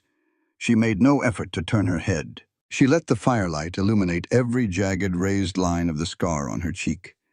She was not shivering. She was not crying. She held the smoking Winchester rifle leveled directly at the space between Elias Caldwell's terrified eyes. The hammer was cocked back. Her finger rested lightly on the trigger. "Take your hand off the gun, Elias," Clara said. Her voice was not a shout. It was a cold, lethal whisper that cut through the crackle of the burning pines. Elias stared up at the woman he had tormented, the woman he had called a monster, the woman he had publicly broken just weeks ago. He looked into her dark eye, searching for mercy, for the frightened washer-girl he had bullied. He found absolutely nothing but the terrifying, unyielding truth of the mountain. She would kill him. He knew it with absolute certainty.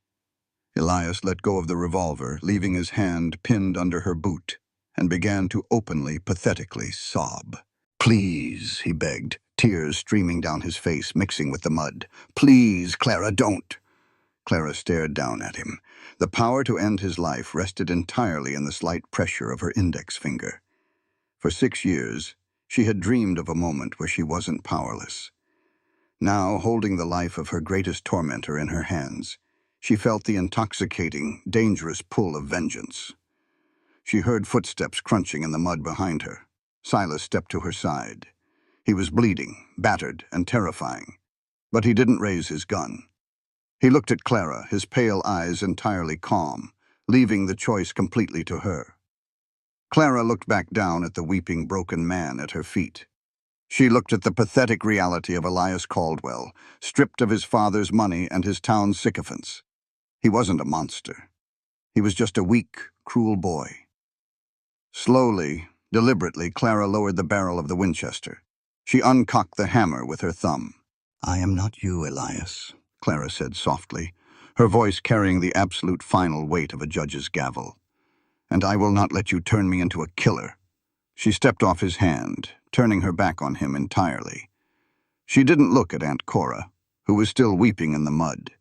She walked straight to Silas. Silas looked at her, his chest heaving, his face bruised and bloody. A slow, profound smile spread across his face, lighting up his pale eyes with an awe that bordered on worship. He didn't care about the burning trees or the men groaning in the mud. He dropped his revolver, reached out with both hands, and pulled Clara into his chest, burying his face in her hair. She wrapped her arms around his waist, anchoring herself to the massive heartbeat drumming against his ribs. The siege of Devil's Spine was over. The monsters of Dust Creek were broken in the mud, and the Queen of the Mountain had finally claimed her throne. The dawn broke over Devil's Spine, not with the golden warmth of a spring morning, but with the cold, steel-gray light of a reckoning. The acrid stench of wet ash and scorched pine hung heavy in the thin mountain air. The fire in the tree line had burned itself out against the damp granite of the cliff face, leaving behind a scarred, blackened expanse of timber. In the center of the muddy clearing, the siege had ended not in a massacre, but in a pathetic, whimpering defeat. Harlan Cole lay in the sludge, his hands bound tightly behind his back with heavy hemp rope, his face bruised and swollen from the crushing blow of Silas's revolver. Near the porch, the surviving mercenaries sat in a defeated line, disarmed and bleeding, guarded by the unwavering dark eye of the barrel of Clara's Winchester. And then there was Elias Caldwell. The banker's son, the arrogant prince of Dust Creek, was kneeling in the freezing mud, his expensive tailored suit ruined beyond repair. He was shivering violently, weeping into his hands, completely shattered by the realization that his father's money could not buy his way out of the high country. Aunt Cora sat a few yards away on a mossy boulder, clutching her torn cardigan, staring blankly at the canvas sack of gold coins that had spilled into the dirt during the explosion. The gold was smeared with mud, suddenly looking as cheap and useless as river pebbles. Silas Thorne stood on the edge of the plateau, looking down the winding switchbacks of the main trail. His right shoulder was heavily bandaged beneath a fresh flannel shirt, and his face was marked with the dark purple bruises of a brutal fight. But his posture was as unyielding as the mountain itself. He had pinned the tarnished silver Texas Ranger star back over his heart. "They're coming." Silas's low voice broke the silence of the clearing. Clara lowered the Winchester slightly, her aching arms screaming in protest, and stepped to his side. She looked down the trail. Breaking through the lower timberline, moving at a steady, relentless trot, was a column of 6 riders. They did not wear the ragged dusters of hired thugs. They wore heavy canvas dusters, wide-brimmed hats, and the unmistakable gleaming brass badges of United States federal marshals. Elias let out a choked sob. "No, my father is the judge." "Your father's jurisdiction ends where federal warrants begin, Caldwell," Silas said, not even turning his head to look at the trembling boy. The marshals rode into the clearing, their horses blowing plumes of white steam into the crisp air. The lead rider, a grizzled man with a thick gray mustache and eyes like chipped flint, pulled his heavy roan gelding to a halt. He looked at the smoking tree line, the tied mercenaries, and finally at the massive man standing on the porch. "Marshal Briggs," Silas nodded respectfully.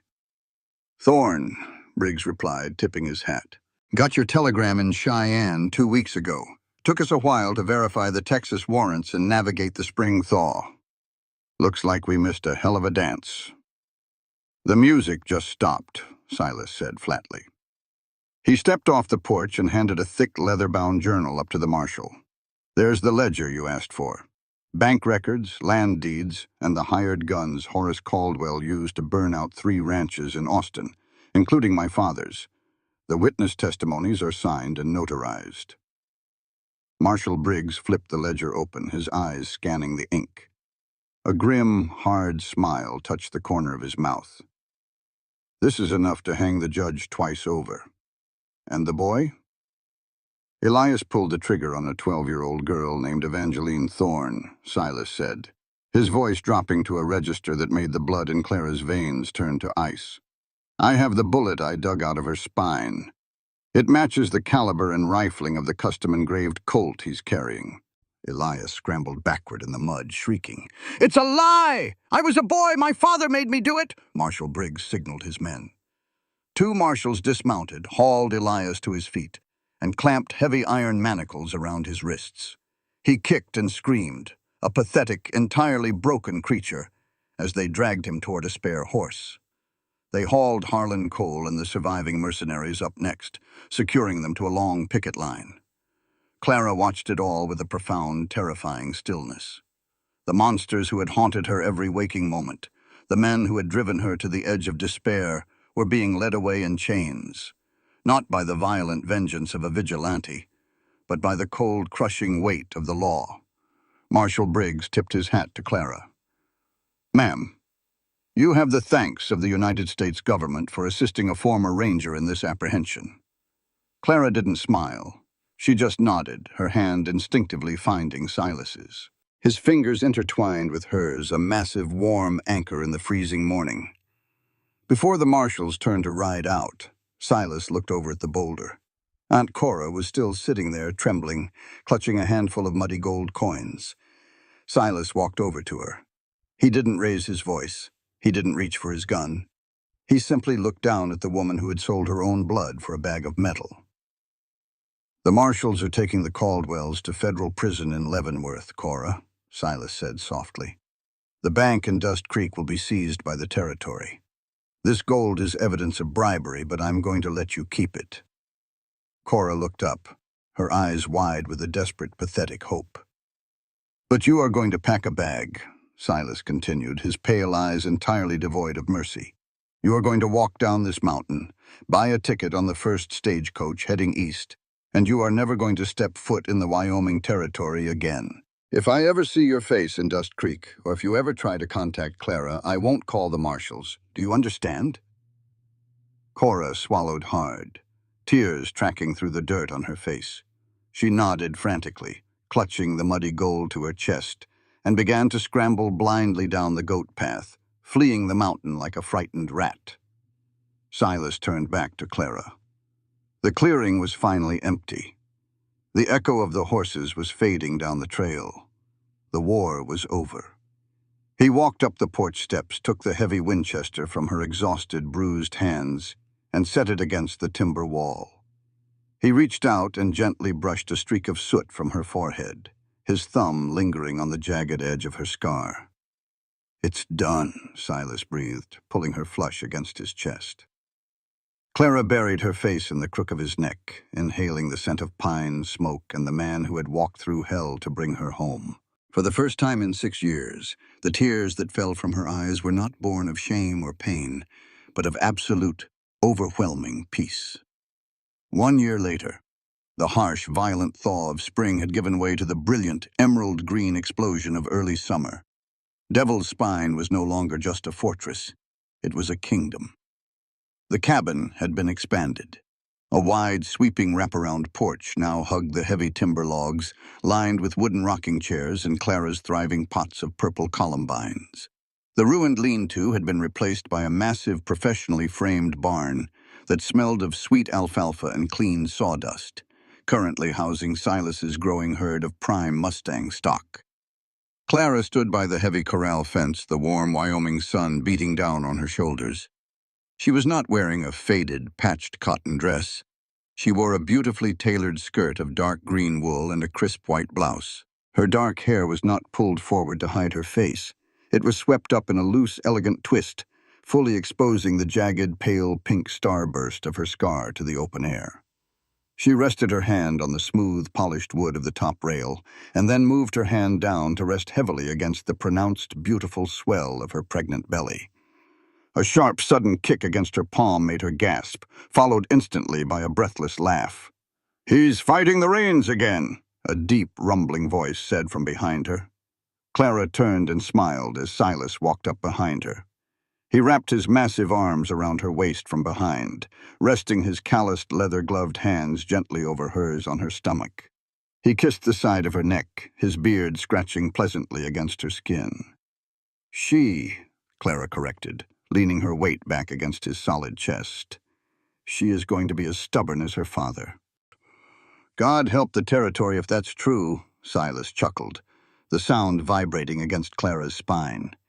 He turned her gently in his arms. "The wagon is loaded. The pass is clear. Are you ready?" Clara looked down the winding trail toward the valley. Today was their first trip down to Dust Creek since the siege. They needed supplies for the coming baby, timber nails for the barn, and flour. But more than that, Clara needed to walk down that street one last time, not as a victim, but as a victor. "I'm ready," she said, her voice steady and clear. The ride down the mountain took 2 hours.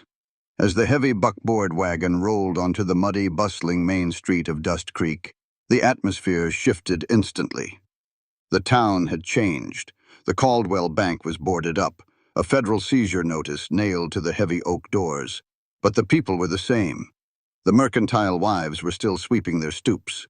The blacksmith was still hammering iron. As the massive black gelding pulled the wagon down the street, the hammering stopped. The sweeping ceased.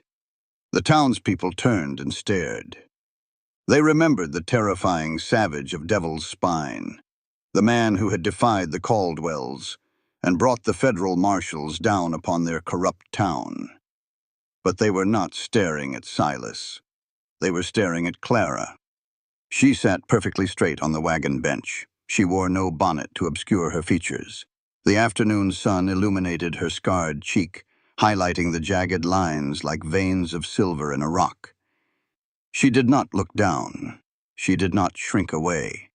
She met the eyes of the women who had whispered about her and the men who had mocked her with an absolute, uncompromising dignity that made them immediately look away in profound, burning shame. Silas pulled the wagon to a halt right in front of the mercantile. Directly across the street stood the Grange Hall. The heavy double doors were open, airing out the building for the upcoming summer socials. It was the exact spot where Elias Caldwell had laughed in her face. It was the exact spot where she had been publicly pronounced worthless for the 7th time. Silas wrapped the reins around the brake lever and stepped down from the wagon. The entire street seemed to hold its breath. He walked around to Clara's side, reaching up with his massive hands. Clara placed her hands on his broad shoulders, and he lifted her down with effortless grace, setting her gently onto the wooden boardwalk. He didn't turn to the mercantile immediately. Instead, Silas stepped into her space, entirely ignoring the gawking townspeople, the murmuring matrons, and the silent men. He reached up, his leather glove removed, and cupped the left side of her face.